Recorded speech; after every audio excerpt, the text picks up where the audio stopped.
he is back on the trail. 74 days since announcing his third bid for the White House, former President Trump has made his first 2024 campaign stop yesterday.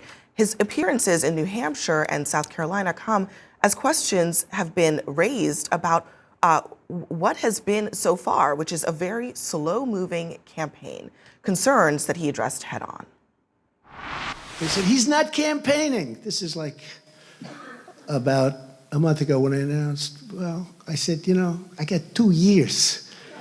They said, he's not doing rallies. He's not campaigning. Maybe he's lost that step. I'm more angry now, and I'm more committed now than I ever was. And for the record, he announced closer to 2 months ago. But while the small scale of his events yesterday were a far cry from his traditionally large rallies, what he chose to talk about would be very familiar to you.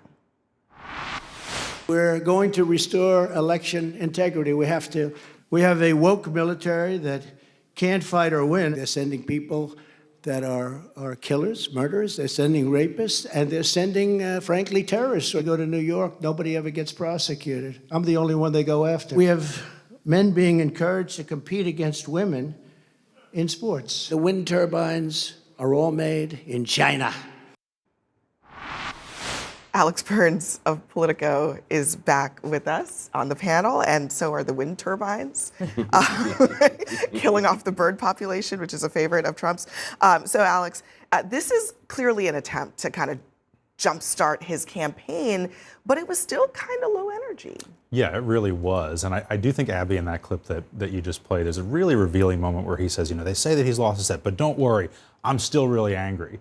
It's like, it's not really the point here, right? That I don't think anybody doubts that Donald Trump's a pretty angry man. I think what they question is whether he is fully engaged with the task of running for president. The answer is that he obviously is not. And also whether he has something to say that's really relevant in this moment, right? That can really connect with first the Republican primary electorate and then, much more importantly, the broad American public. And when you hear him talking about how it's so unfair, how he's getting investigated in New York, how the wind turbines kill birds. I don't think he did wind turbines cause cancer at this event, but I'm sure we'll hear that one again. He just sounds like a guy from a different time, right? A guy who's sort of trying to do the 2016 thing, but at a smaller scale and with less sort of organic enthusiasm around it. And what I will say, just in the vein of putting an asterisk on everything I just said, is I covered his campaign launch back in 2015, and I remember for a couple months after that, there was a fascination with the spectacle of it all, but this sort of persistent question of, is he serious? Is he really running? Is he really going to go for it? And in the end, he did.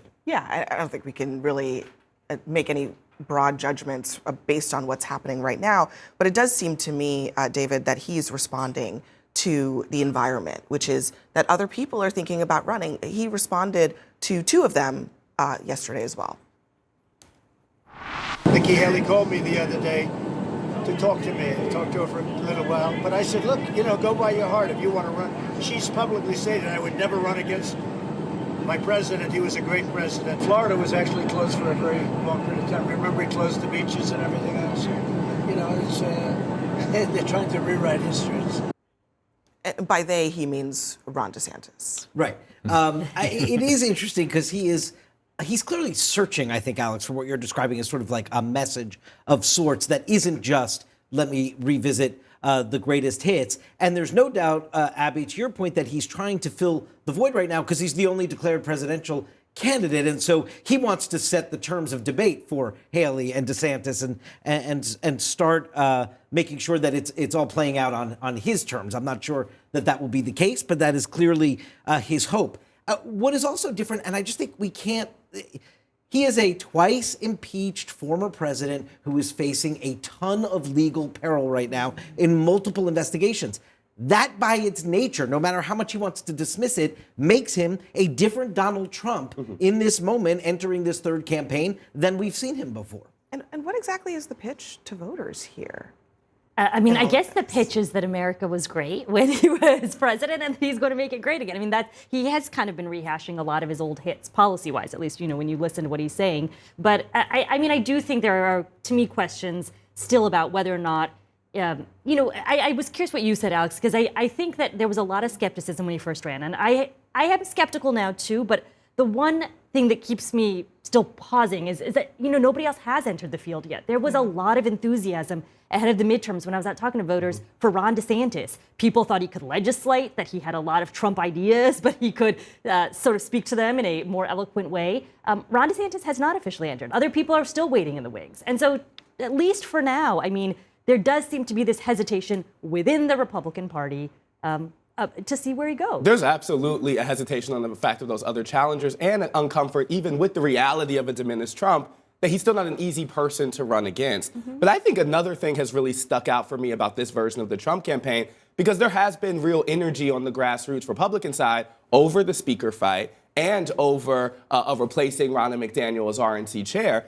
And Donald Trump was on the wrong side of both of those things. He is not only from the perspective of the Republican grassroots. And so not only are we talking about a candidate who is rehashing kind of old fights, but in the way that the movement he has inspired has transitioned, particularly since the midterms that was seen as universally disappointing, he is not speaking that same language right now. And so you not only have a Donald Trump disconnect with the kind of Republican establishment figures who blame him for those midterms candidate selections, you also have a disconnect between Donald Trump and the Republican grassroots right now, which is currently organized, which had currently been motivated by things where he was on the complete opposite side of. Well, I want to get back to something that we were just discussing, which is why aren't there more Republicans putting their name in the hat? Bob Vanderplaats, an Iowa conservative activist, told Politico that I think it's going to be one of those deals of who's going to break first, who's going to be the first announced candidate. Once that person gets in, you'll see others follow suit. So who will it be? Are they all waiting for DeSantis to get in, perhaps? It reminds me of one of those sort of old martial arts movies where like the bad guys run at Bruce Lee one at a time and he just like demolishes them. And there is a collective action problem here, right? The first person to get in is going to find themselves in this brutal firefight with Donald Trump. None of them really has the firepower to go up against him, except maybe Ron DeSantis, who seems like he's going to take his time and let Florida's legislative session play out. And I do think there's a real risk on the part of the other candidates of overthinking this, right? And trying to find exactly the right time to get in, when at the end of the day, if you want to beat Donald Trump, you should probably get in there and beat Donald Trump. There's no good solution to this, because you get in too early, you'll probably get a nickname, you'll just be out there, your neck out there for him to attack. I totally agree with that. At the same time, it's not like the Trump playbook is a mystery at this point. We all know. If We all know you're what's a gonna happen. complex thinker, Take the nickname. if you're ambitious, Be able take the to nicknames, take figure it. out something else to do about it. All right.